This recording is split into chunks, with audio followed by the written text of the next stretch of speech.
This is the Yanks Go Yard podcast with Adam Weinrib and Thomas Carannante.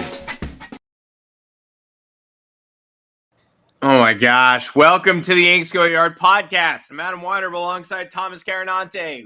Thursday, Aaron Boone extension. Thursday. That was Thursday. Did a podcast about that. Flew to California, landed in California, 73 text messages about the Yankees' facial hair policy changing, being revoked for all intents and purposes. You can have a well-manicured beard now. I was thinking about this. I can't name that many beards in baseball that aren't well-manicured. I mean, some are long and well-manicured, but outside of Brandon Marsh, like, whose beard isn't allowed? Someone's going to have to tell me that at some point. It feels like most beards are nice. Most players don't have, like, garbage beards. I guess you just mean long when you say well-manicured. So no Mike Napoli shit. But we'll find out as the years go on, I guess, because the Yankees are making changes. Thank you, Devin Williams. We kind of sarcastically wrote about a week ago about how he was pushing the policy to the limit by showing up with a beard and taking photo day pics with a lighter bit of undergrowth. And it turns out he actually was pretty instrumental in this whole thing, which means his free agency might be more interesting than we thought. Considering the Yankees really are considering him. They're changing their franchise doctrine to potentially move money around to bring an all-star closer back. So all of that's interesting. 3 spring training games so far with a 4th today. We've definitely got good, bad, and ugly so far. Pitcher injuries, Jason Dominguez in the outfield, Giancarlo Stanton with 2 immobile arms like that SpongeBob character in the full body cast. And maybe he comes back by midseason, and all we need is Stanton eventually. But man, for people who want us to just do positive podcasts, it's pretty tough to ignore the reality that Judge is already talking about a healthy Stanton in the middle of the season, which is fine. You'll take what you get from Stanton, but where are the bats? Where are the insurance bats? Your job is to make the team good and whole and complete, not to pretend Giancarlo Stanton is not going to get injured. So we'll get into all of that. There are some positives. The beards are a positive. The effortless Spencer Jones home run is cool. You can make Vlad Jr. a positive if you want. I'm enjoying the fact that spring training is back. Do not worry. This is not like, oh my God, cancel the games. Get them off my TV. I don't want them. But we sat here all offseason being realistic, not being negative, but saying, we're negative. Could really use an extra bat or two because you can't plan on guys who are never available to be available for all 162. Want to see Jason Dominguez in center because you trust Bellinger more with being malleable because he's an experienced Gold Glover. But I guess we're doing Dominguez in left again, and so we have to talk about these kind of things. I'm Adam Weinrib.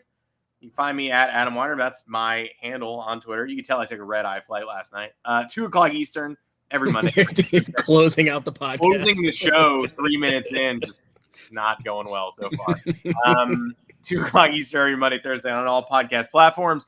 Thomas Carannante, welcome to the show. I'm not upset. I know you're not like, you're a little upset, but there's just some stuff that needs to be cleaned up that anyone sitting on the sidelines, this is what gets me. Just the stuff that anyone sitting on the sidelines could have told you needs to be cleaned up. It's not dire. It's not be all end all. It's not season over, but it's just like, if in December and January, I could have told you stuff was going to be a problem, and then here it is as a problem in February, you're like, why are we viewed as assholes for just being like, remember that problem I said? There it is. It's happening. You have time to fix it, but you had time, and you didn't use that time. It's the most frustrating part. And look, I'm happy baseball's back. It's been great watching these games or having them on some sort of broadcast. It's great to listen to it. Learned a few other, I forgot Alexander Vargas was still here. So look at me learning some new things every day about the Yankees. Look, excited that baseball is back, excited that we're getting closer and closer towards the start of the season, excited for the hopeful 2025 redemption tour. But like you said, it's completely ignorant and irresponsible to sit here and be like, oh yeah, things are great. Baseball's back. That's cool, right? The return of baseball just means everything's good. That's it. Okay, cool. The sport that we love is back. So let's never analyze the Yankees problem ever again. That's what we'll do. That's our job. The Happy Podcast. I have no problem talking about fun things and positive things when the opportunity arises, we've had some of our most exciting podcasts over 2024 and 2022, most notably 2022, and they raced out right out of the gate, dominating everybody, on pace to shatter the wins record. And then, but then didn't we look silly when they were the worst team in baseball for a month and a half? Yeah. So there go our positivity went right to shit when they almost blew a 15.5 game lead.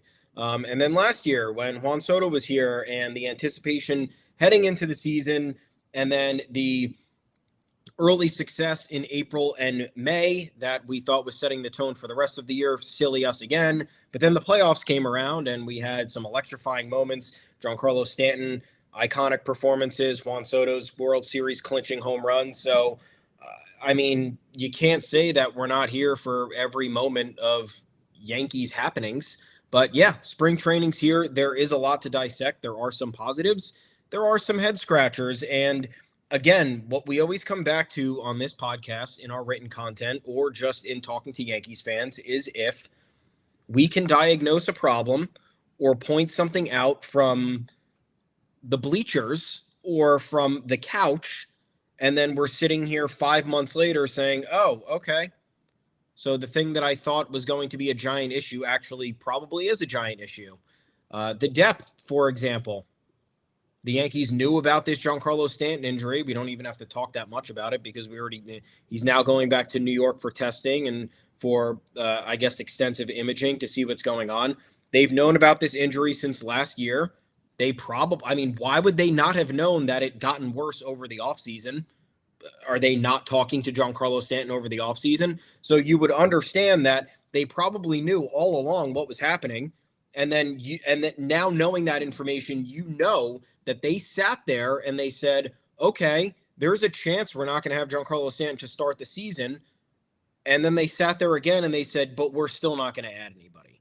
And that's on top of having no depth. They had no depth. Advanced Media, I'm always like, and I didn't see the column, so I don't know if it was Randy Miller or not. And yes, Randy is the worst, and these questions are obnoxious. But they asked Stanton to his face today, why didn't you have surgery if this was an offseason trouble? Recovery time is 2 to 3 months. You'd probably have been right back up and in business now if you had. And he's just said, I don't know.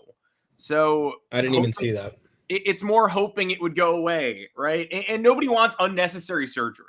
So the worst people, the relentless negativity, the pre-negativity is very frustrating. Oh, I knew it. Oh, I knew they're gonna be in last place this year. And then if they are, then congrats to you. You got to say that. And if they're not, then you'll go away, right? We'll never hear from you again. That is completely unnecessary, and there's no nuance to that. It's just like, this team stinks, not enough pitching, not enough hitting, and then they lose 3 out of 4, and it's like, told you, and then they win 4 out of 5, and it's like, crickets, right? Mm-hmm. That sucks. Yeah. But so I don't want anyone to have unnecessary surgery. People were prescribing Tommy John for Garrett Cole for years. Oh, I should have had the surgery. Tanaka should have had the surgery. He never did, and he was great. He was everybody's favorite playoff pitcher, right? So unnecessary surgery, usually a bad idea, but okay, so Stanton, surgery is the last resort, and it's not on the table right now. We don't think. But he's going back for examination. You never know what that examination shows. So I don't want to give anyone unnecessary surgery in December or January.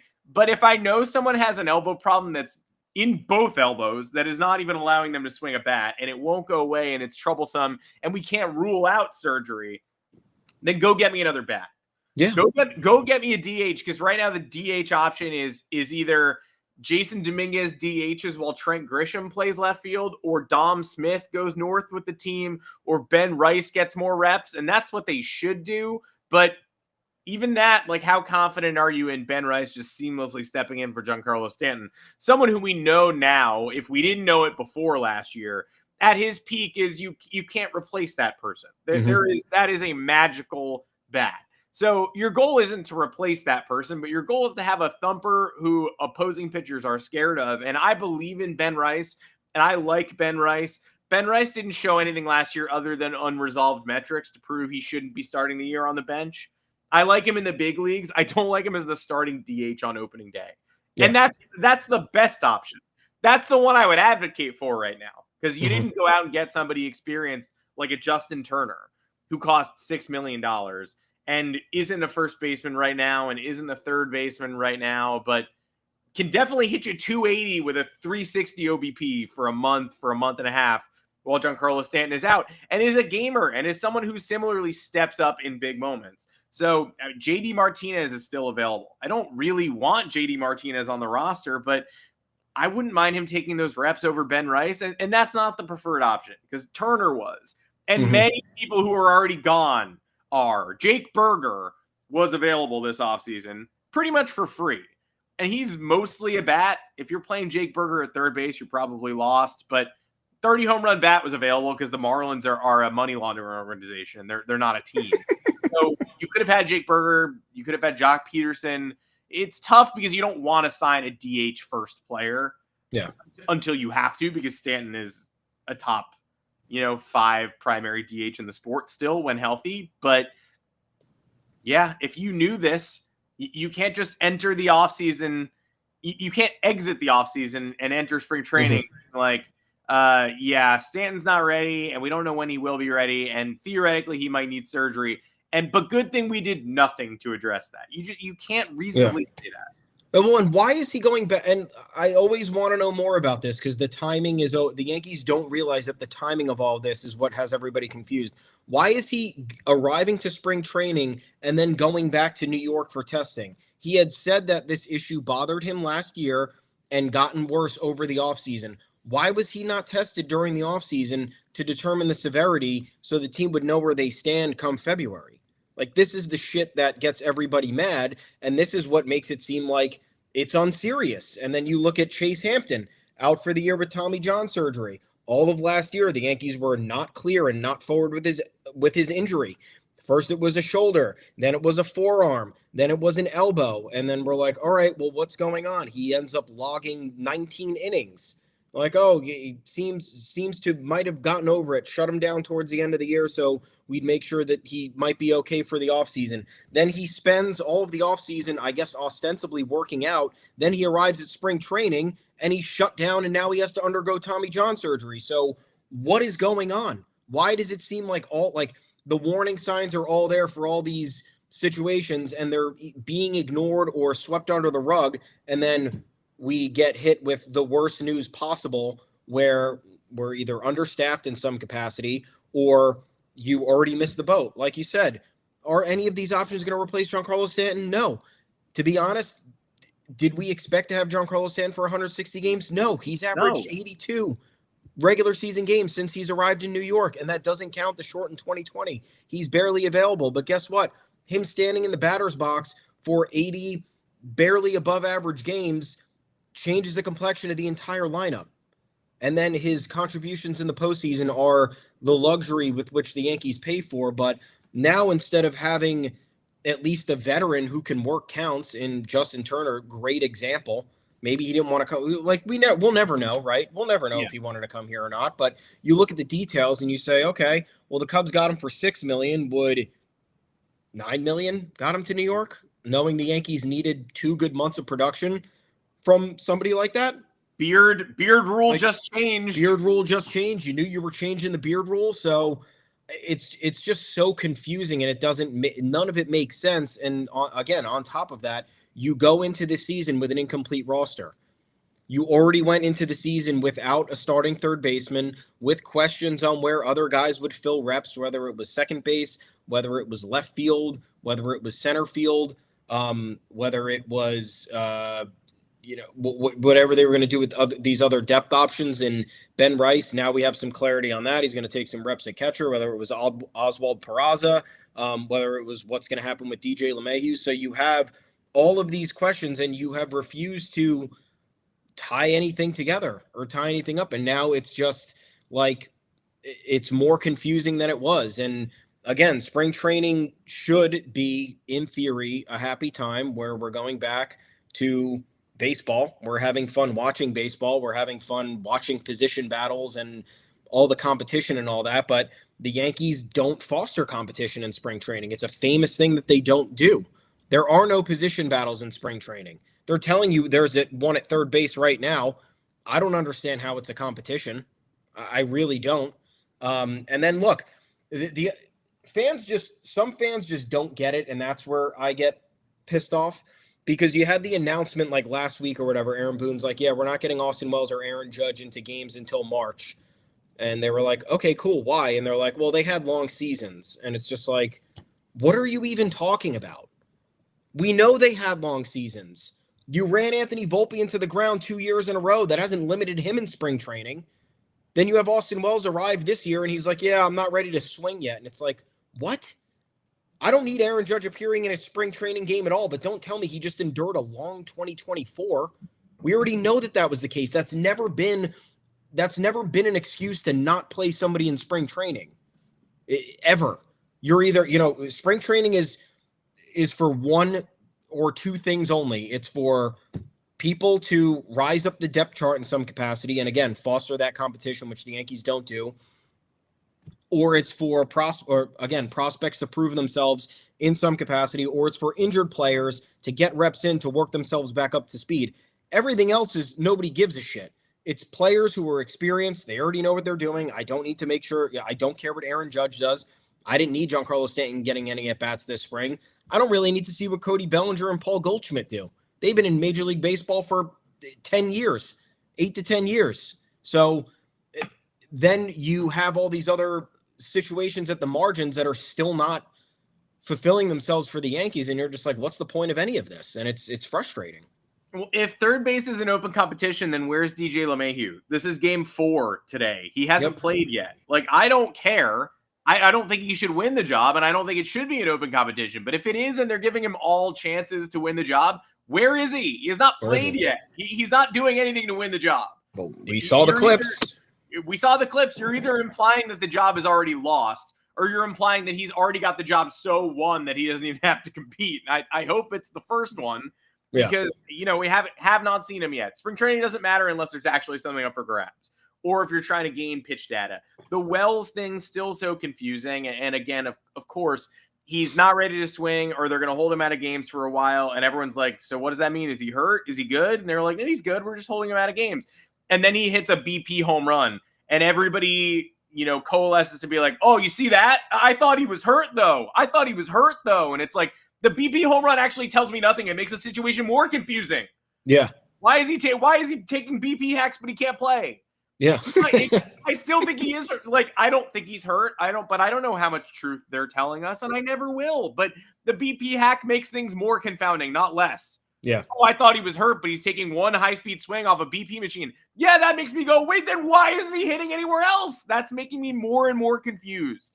And I do want to say, the number one, not the number one problem, but the people who are just, spring training is fun. None of this really matters. People taking steps forward are notable. People taking steps backward, like Carlos Rodon giving up 3 runs the other day, could not matter less. I don't care about that. I thought we already figured that out, everybody, last year when he would alternate great 2-inning starts with disastrous 2-inning starts. And then when the regular season hit, he had an ERA under 4, and he had month-and-a-half stretches of outright dominance, and he had an unbelievable playoff start against Cleveland. Like, haven't we settled on Carlos Rodon? We know what he is at this point. We don't really need to be freaking out over every spring training start. But the number one issue I've had with the Yankees for like 5 or 6 years, and Yankee fandom, to be honest, are the people who just will watch, holes not be filled or calamities developing and the third base position just being neglected. And we'll say stuff like, well, look at the projections. The Yankees have faith that the projections will even out at the end of the year. Having faith in March, April, May, in the baseline of PECOTA projections as if they're gospel is what gets this team in trouble, because they don't spend as much as they need to ensure against these holes, because they are looking at the algorithms that predict, well, we're going to get 2.4 WAR out of third by the end of the year anyway. So why do we necessarily need... Let's not panic. Let's let the situation develop.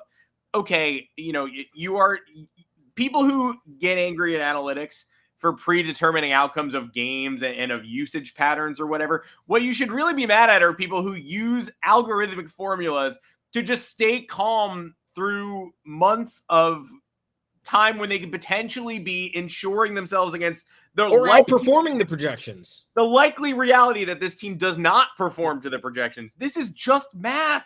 You cannot with confidence say that unless it's Aaron Judge or Bobby Witt Jr.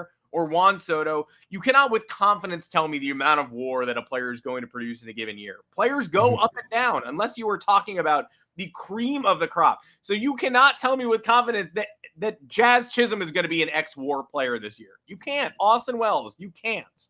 You cannot. So they've got projections that claim they're the best team in the American League.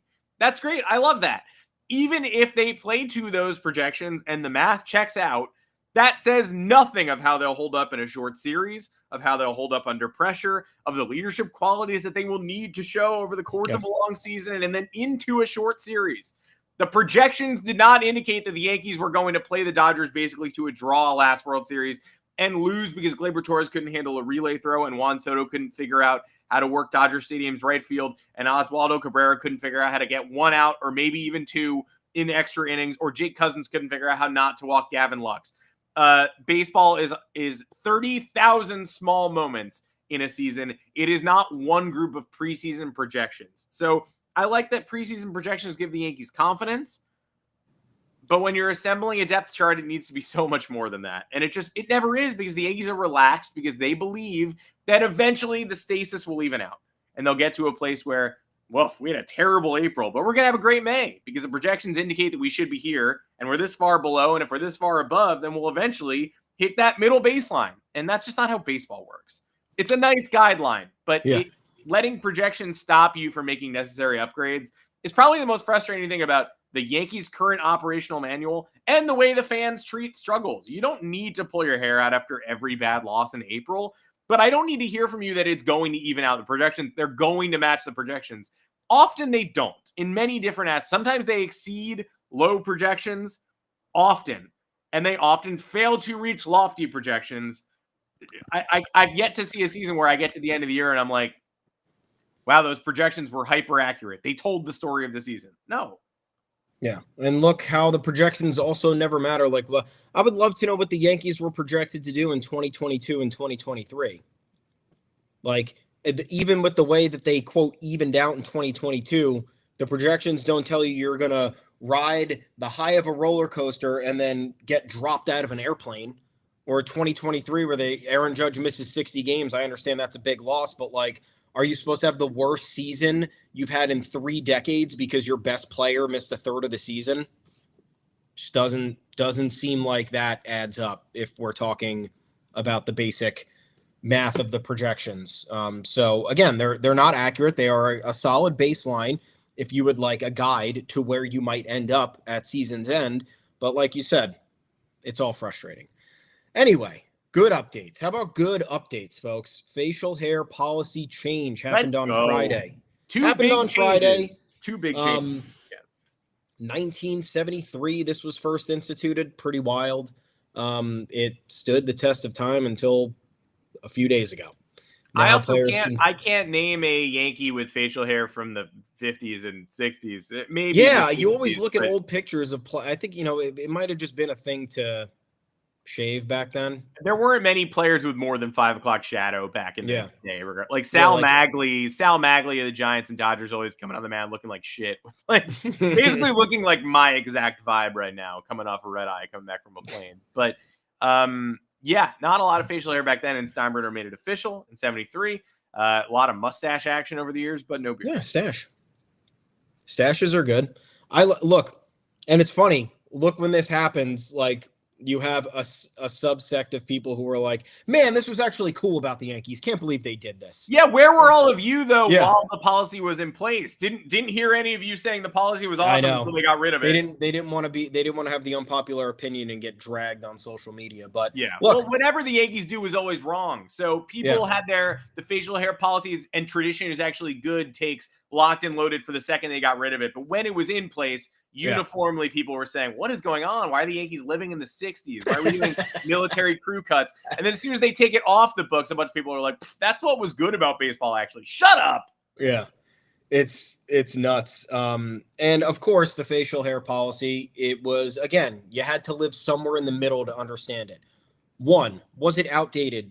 Quote, antiquated? Sure. Like, beards have never been more omnipresent, honestly, in society. Like, longer hair has never been more omnipresent in society. Different styles We're in an age where that's a form of expression, right? So the way that society has progressed, you would say, yeah, probably early 2010s, it would have been reasonable to say, we don't need this anymore. This is kind of silly. Yeah. At the same time, was it stripping people of their entire personality, unable for them to see who they really are? No.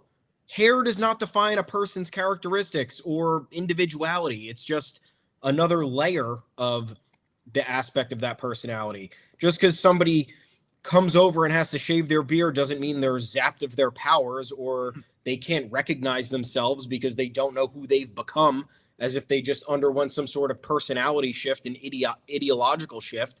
Like, the exaggerations on both sides, it was like, all right, like, can we come to a middle ground here? And it seems, I guess, the Yankees came to a middle ground because the policy is now well-groomed beard. But one can probably say that at some point will end up being subjective and we'll run into an issue where, someone has like a pube beard and Brian Cashman's like, yeah, I don't know about that one. Like, is there any way? And I would like Brian Cashman to have to make a statement, though, on pube beard specifically. That is what I hope is the outcome eventually. And it's just like there's going to be some sort of class. The guy's going to be like, this is just the way my beard grows. Like, I don't know what to do. And he's like, well, we're going to have to cut it shorter. Yeah, it's banned for you. Your beard sucks. Yeah. So, look, we'll cross that bridge when we get there, but it is nice to see that Hal Steinbrenner came out and said that this has been a topic of discussion for years with both departing players, current players, former players. They talked about how CC Sabathia hesitated before signing with the Yankees because of the facial hair policy, ended up not mattering. So, like, again, everybody has a price, right? If the Yankees have a facial hair policy and you can't have a beard, then what's it going to take? An extra $15 million? And then everything's fine, right? It doesn't. It's not about principle at that point. It's about, can this be an environment I win in, and will it be a place that I enjoy, and can I earn an extra few dollars for the inconvenience of having to shave? But it was good to see that the organization listened. I don't think that this is a departure from the organization's identity at all. I think it's the way that it probably should be. There shouldn't be a rule against this. And I think on some base level, like, just from without talking to the Yankees, right, there probably was a disconnect with players who had facial hair and long hair. They're like, well, I don't want to go there if, like, that's what I have to do. Yeah. When in reality, it was like, no, talk to us. Like, we'll tell you you're going to have a great time, and then you'll just have to abide by the rule, and then everything will be okay. So nonetheless, it's good that this spurred change. It's good that someone like Devin Williams, who is an influential baseball player and an elite closer, had that kind of impact upon his arrival. Apparently, he had met with the team about it because I guess he wasn't happy with it. You could tell based on his comments when he arrived to camp. He just said, it is what it is, like, whatever. And then obviously he kind of bent the rules a little bit and showed up with not being fully clean shaven. But either way, I think this could open a door for the Yankees to make discussions with other players at least a bit easier without having to jump through hoops. And secondly, it's just like, it's not necessarily needed, but also don't tell me that it's ruining people's lives, because it's not. It's facial hair. Yeah, I can't think of anyone who they've explicitly missed out on because of this, but I Turner could be someone that they didn't even talk to because of it, though. Easily. Think about it like that, yeah. Easily. And I don't know why, like, look, I understand people sometimes get on us for being too supportive of the Red Sox or whatever, but that's a loose organization that has eaten your lunch for 20 years. Why would you not want to be a little bit more like them? Not fully. You don't need to look like Garbo.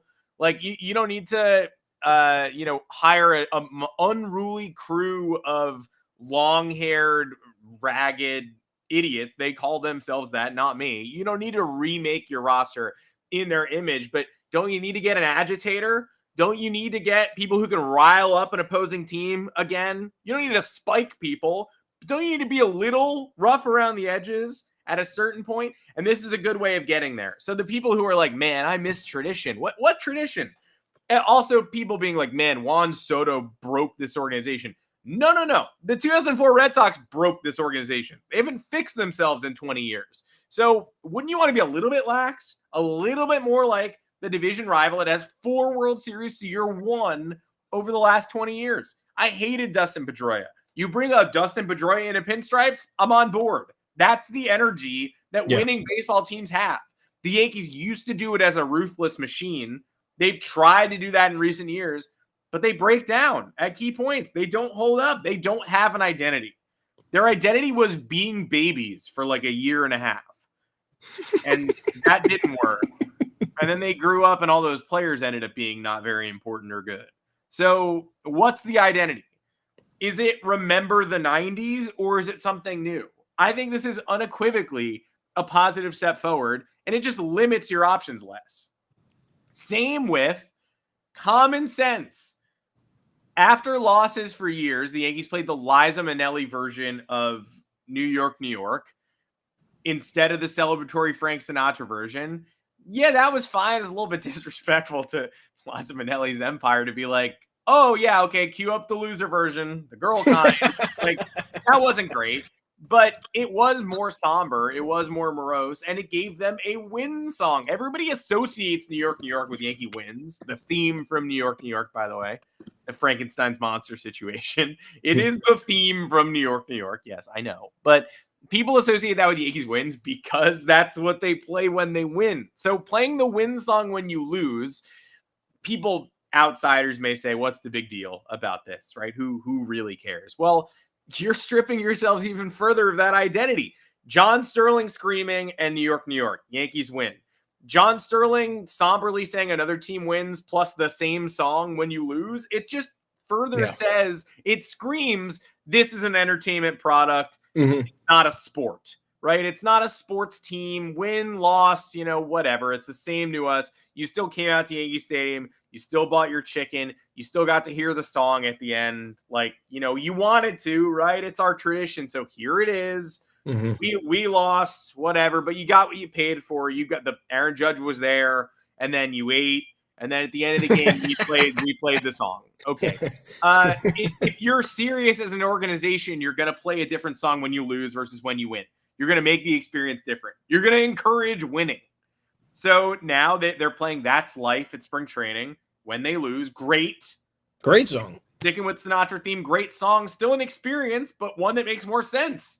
Yeah. That is life. We will get them tomorrow. Versus, wait, did we win? Did we win? I thought we lost. They're playing the song that they play when we win. Had to go. And apparently they're doing a selection of Sinatra's or different songs, and that's fine. But yeah, keep New York, New York for the wins. Don't play the win song when you lose. It shouldn't take a committee to come up with these answers, but at least they have done that. And now get us a City Connect. Get us an alternate jersey. Keep doing the normal stuff that every team is doing. It's easy. It shouldn't be hard. It shouldn't be this hard. And look, the New York, New York thing I think is great. And other people, the contrarians on either side, it's like, oh, these changes should have been made whenever, or, immediately when the first topic of conversation came up. And then it's like, oh, now the Yankees are making all these changes. Do they even know who they are? I mean, these changes, again, should have been over the course of the last couple of decades. You have something like New York, New York that fans have been very vocal about for a while now. Why? Because up until this year, the Yankees hadn't been to a World Series since 2009. They have largely been the laughingstock of the league to varying degrees, however you want to look at it. Like, sure, they go to the playoffs a lot. Sure, they have a bunch of division titles, but with that comes all the pressure. And with that, the Yankees have folded to a lot of pressure, and that's how you become the butt end of the joke. So, yeah, I mean, there is some merit to the argument where it's like, yeah, would you rather not make the playoffs every year? Yeah, because I know what it's like to make the playoffs and lose. I'd rather just not have to worry about that at some point. So if they were going to continue on with keeping these traditions that were at least felt like they were from a bygone era of winning and just dominance and pride and achievements or whatever, then it made it mean less. So how am I supposed to celebrate a win when wins have been hard to come by for the last 15 years if you're playing the same song over and over again? And the frustrating part about how it took so long for this to happen is that you all know that this only changed because New York was playing when the Yankees lost the World Series on their home field to the Los Angeles Dodgers after absolutely collapsing in every way imaginable. Yeah. One of the most embarrassing playoff losses in modern history.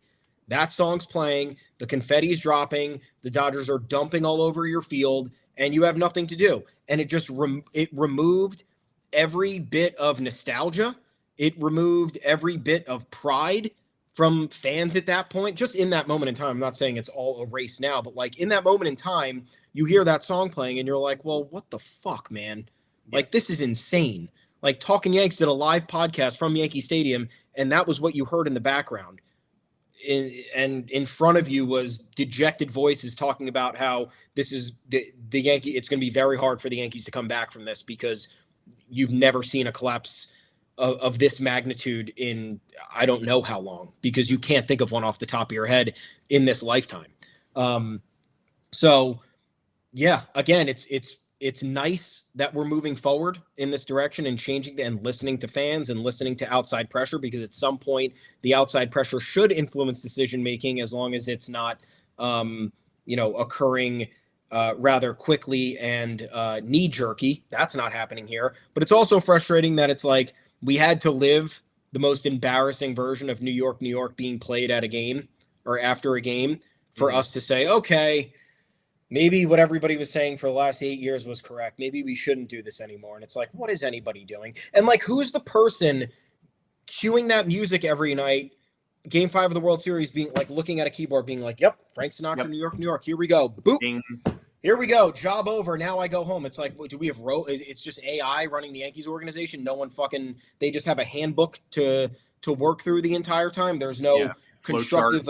There's no constructive opinion on anything. Like, the person who was about to hit that play button should have been like, wait a second. Yeah. This sucks. Yeah. This is bad.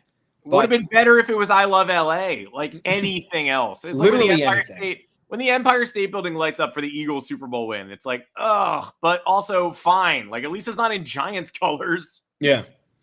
I mean, look, I'm happy with the progress. I love both of these changes in different ways for different reasons. My final sign off here is that this is not a change in the Yankees' identity. This is the direction they should have been moving into or leaning into for the last 20 years. Yeah. It is insane that they weren't. But hey, we'd rather talk about them doing so than continue to talk about them not doing so. So it feels good. Yes. Hey, overall, I mean, look, Stanton's been hurt for a while now. It's frustrating that they didn't insure against that. The pitcher injuries, Chase Hampton was probably not going to factor into the big league club this year. I would have liked to have seen him get a full healthy season that he deserves to follow up 2023, but not really a big league blow. Thatcher Hurd, one of the developmental prospects they took in the first, the 7-round all pitcher draft last year. He's having Tommy John as well. That is a bummer. He was their 3rd rounder from LSU last year. Certainly some bummers to start camp, but the Beard news, good vibes. Devin Williams extension, certainly more possible now than it was before that shift. I wasn't even entertaining it.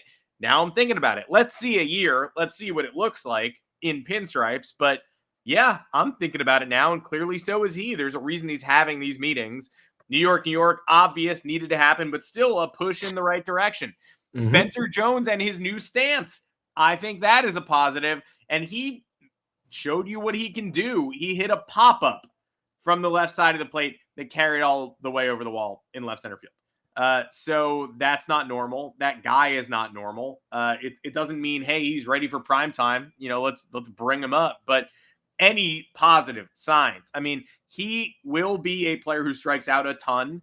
He also has the potential to be an all-time freak athlete and positive defender. So let's see more of the good than the bad. And he will play against the Red Sox today if that game does not get rained out. So will Roderick Arias. Those are fun things. I'd like to see that. The Yankees are keeping it real light today. Carlos Carrasco going on the road to face the Red Sox.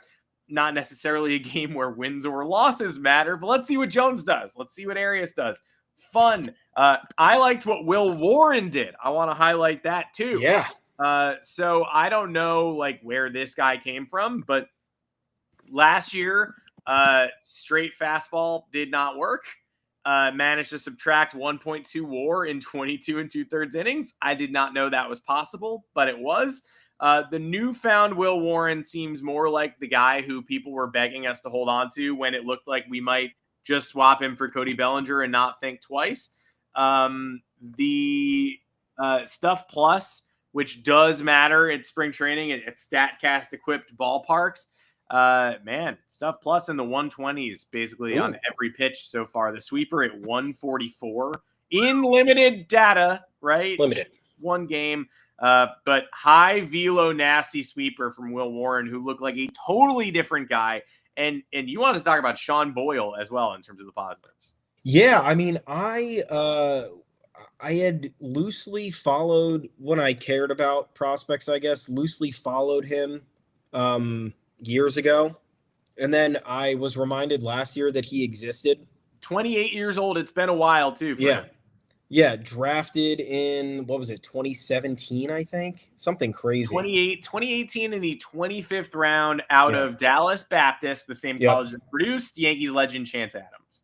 Wow. Good to know. But yeah, so he ran into, it would appear some, I guess I was looking for it before the podcast when I was looking at some stuff yesterday and this morning. Couldn't find any injury stuff on him, but it would appear the cancellation of the 2020 season definitely affected him in some regard, even though he came back the next year to have a really good campaign.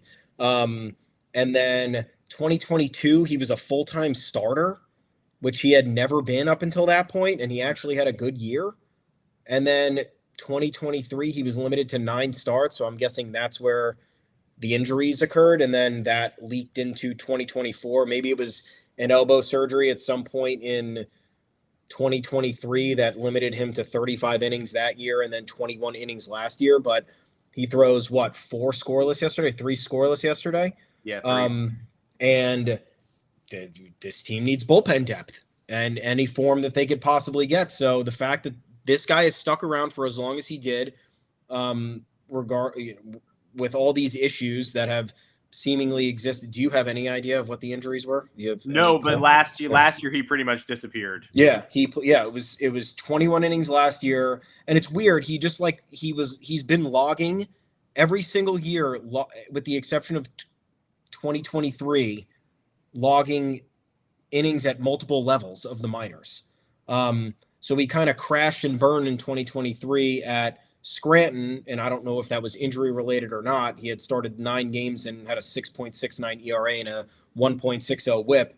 But then he returned last year and in 10 games at AA Somerset, 11 innings, 12 strikeouts, 3.27 ERA, 0.64 WHIP.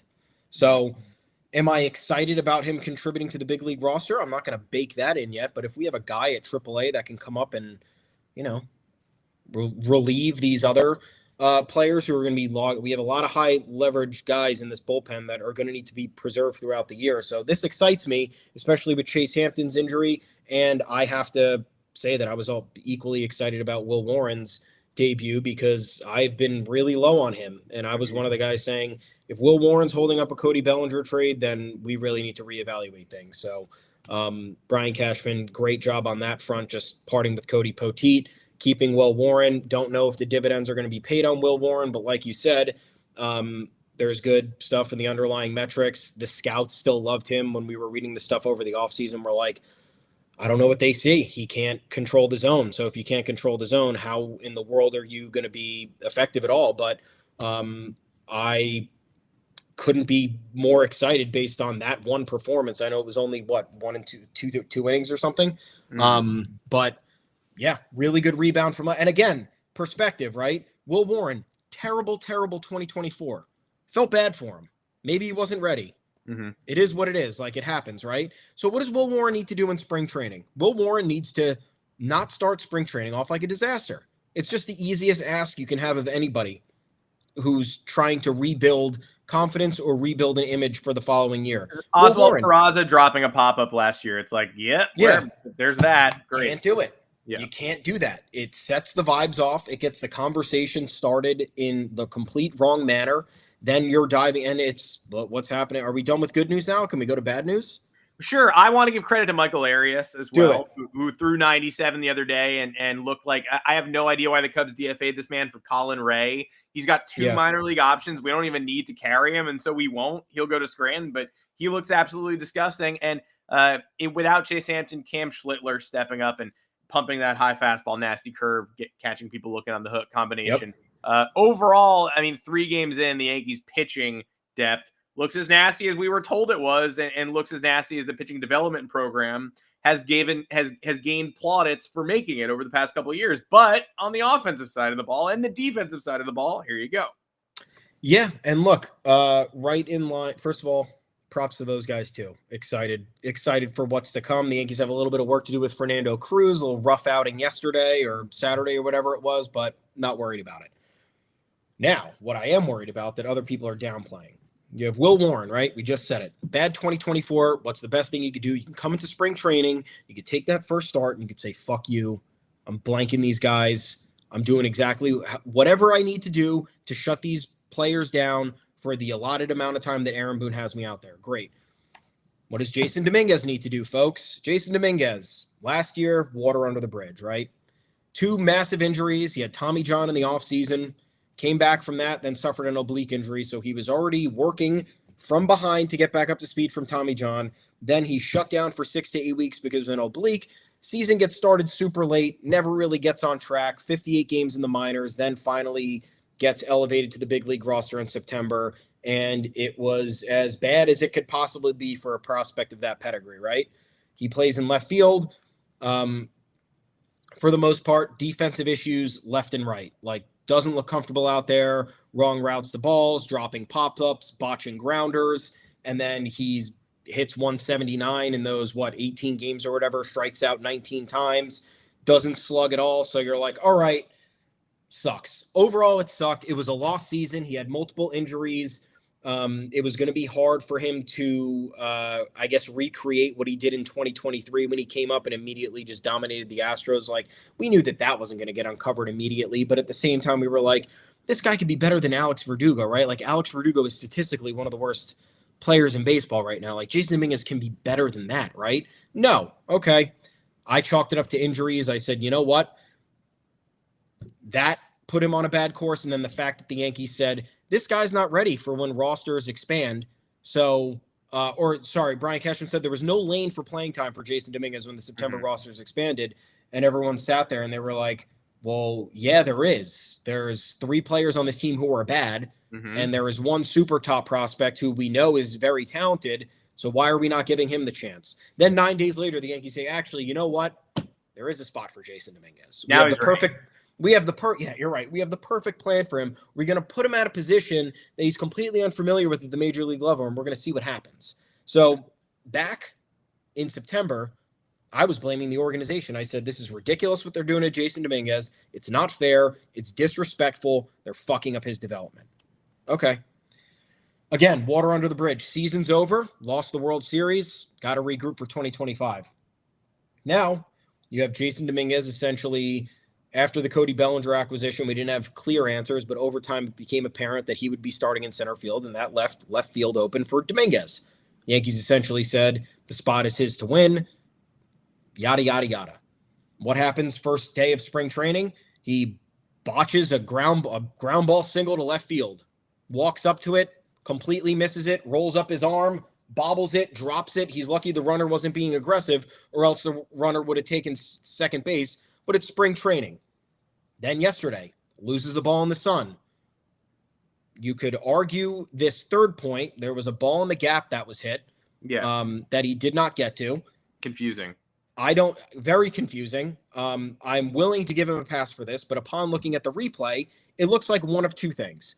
It looks like 1, he got a bad break on the ball. And it looks like 2, he took the wrong angle to the ball, because where he ended up and where the ball ended up just made no logical sense. So now you're looking at 3 mistakes in the span of 3 days. And two of the mistakes were absolutely glaring.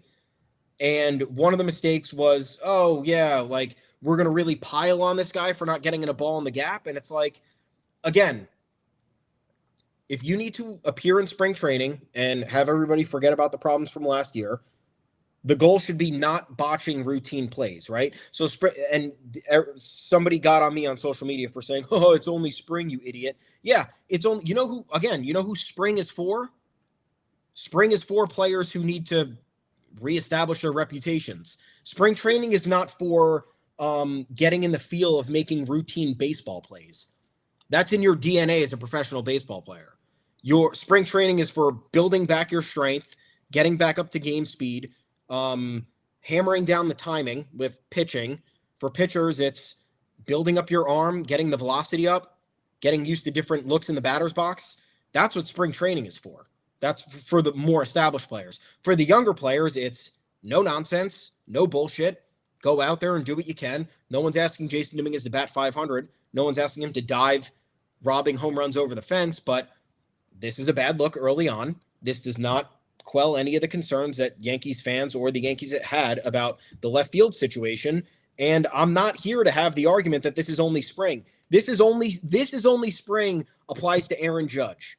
This is only spring applies to Giancarlo Stanton. It does not apply to a top prospect who needs to rebuild his reputation and win a starting role. This is spring for Jason Dominguez, who needs to prove himself, lock down the starting role, and have a good full rookie season in order for his professional career to go off in the same direction. Because, look, I'm not saying he's old, but he's already 22. So he was 20 when he debuted, and he was a super prospect, like young. Everyone was getting excited about it. Now he's at the age where it's like, this is normal. You're a normal baseball player now. Like, you're not ahead of the curve anymore. You're right where you should be, essentially, as a top 2 or 3 prospect in the organization. So I'm not having the argument that this is just spring for Jason Dominguez. This is an important spring for Jason Dominguez. And if this stuff doesn't tighten up, it's going to be a major problem. And how about this? He's going to win the job regardless. So Correct. Going in with momentum into the regular season is essential. He's not out there fighting for the job. He's not being challenged by Alex Verdugo. He's going to be the starting left fielder, even though I think he should be the starting center fielder and Cody Bellinger should be out there in left. He's going to be the starting left fielder. So he needs to come correct and build on something from spring rather than go into it thinking, here we go again. I didn't like the way 2024 ended in so many ways. Anthony Volpe is saying the Yankees are pissed off this year, just like last year, but they also introspectively know what to work with this time. He found something that worked in the playoffs. Aaron Judge didn't, but they have the data, right? We need to tighten up our defense in big moments. Gleyber Torres isn't here anymore. Juan Soto isn't here anymore. The offseason was geared towards tightening up that defense. Oswald Peraza should be playing third with a serious eye on being the opening day starter. So we've tightened up every aspect of the defense that gave us trouble down the stretch last year, except for left field, and we're going to be relying on the same guy there. Jason Dominguez could hit 310 with 43 homers, and we would forget about all of this. But in order to set himself up to do that, he probably needs to be making routine plays this spring. It's not the end of the world, but it could be the start of the end of something if he doesn't begin April the way he needs to, with the mindset he needs to eradicate whatever plagued him last year. And it's a simple thing to eradicate, right? It's just catch the ball, field the grounder, take the right angle. We're not asking him to reinvent his profile. We're not asking him to do anything otherworldly or superhuman. We already know he has that within him. We're asking for the bare minimum of a professional baseball player who, again, left field is not foreign to him. He has 60 games of experience at the position in the minor leagues, and he played, I think, 12 there last year at the major league level. So, and again, outfield is not like that different from position to position. If you've played outfield before, it's yes, there are certain nuances depending on the ballpark, and obviously center field is more of a demanding job in terms of covering ground and possessing the athleticism. But in theory, like, Jason Dominguez is a center fielder. He has that athleticism to cover ground. So left field should be a little bit less of a burden on him. And he can't even make the routine plays right now. So it feels like it's a little bit mental. That's all. It feels like whatever happened last year had weight on him because and look, it's happened to all of us, right? You make a mistake that you feel like you shouldn't have made, and you're like, wait, what's happening here? Do I exist? Well, I don't understand. Mm-hmm. So I get it, but like he said he was working hard all off season to understand the nuances of left field in terms of taking angles to balls, spatial awareness, because you have the wall on the other side of you. You have the wall behind you and the wall on the right side of you. And then he starts off spring training by exhibiting no awareness based on what we just saw. So very confusing to me. Call me an alarmist, call me a pessimist, whatever you want. But again, first 2 games of spring training with routine plays abound for the most part. Can't have 2. We'll throw out the angle on the ball. Forget about that one, right? Can't have 2 mistakes like that. Cannot botch the first grounder sent your way in left field, and cannot lose a ball in the sun. It's sunny everywhere. Every game is sunny. Every stadium has lights. It's not an excuse. Counterpoint, it's only spring. Well, thank you for joining us. I know I signed off 1.5 minutes into the podcast, but I'm going to do it again now. I'm Adam Weinrib. You can find me on Twitter or X at Adam Weinrib. I am a Yankee fan who actually does like the Yankees, but wants them to play better. I love it when they play better. It's actually great. Thomas Carannante, where can the people find you? At Tommy's_takes. You can find the both of us at Yanks Go Yard FS. Believe it or not, we're there too. We're everywhere. As much as we can be, we will be everywhere. Thank you guys for tuning in. Please like and subscribe to the YouTube channel. That's how you'll get all the notifications of when we're going live. It's always Monday and Thursday. Sometimes we take a day off like last week. Sometimes we go live when something fun happens. Who knows? We could surprise you with that. So make sure you like and subscribe to the YouTube channel. Head on over to yanksgoyard.com. Plenty of content there for you. A lot of spring training stuff, injury updates, compiling it all, making sure you guys are informed and on top of everything. It's quite literally our job. Big thanks to Gregory in the chat today. I know you were kind of talking to yourself, but we touched on all these topics, right? We see you, Gregory, Wayne. Thank you guys for tuning in. Thank you for listening, as always. Big Yankee season ahead. Excited for the Yankees. I do like the Yankees. Sometimes they get me mad, but we're going to try to focus on the positive developments as long as the negative ones don't get too loud. Am I right? Well, my favorite thing is when they win, and my least favorite thing is when they lose. So just win more than you lose, and then we'll be doing great. I think we got it. Yeah, I think I cracked the code. We'll see you on Thursday for another show. Thank you for joining us on the podcast, either on YouTube or on your favorite podcast platform or your least favorite. Again, I don't care what podcast platforms you like and don't like. You can find us on all of them. The shittiest ones, we're there. Sorry, we're only on good ones. I apologize to our sponsors, the podcast platforms. Hey, we'll see you on Thursday. Take care, everybody.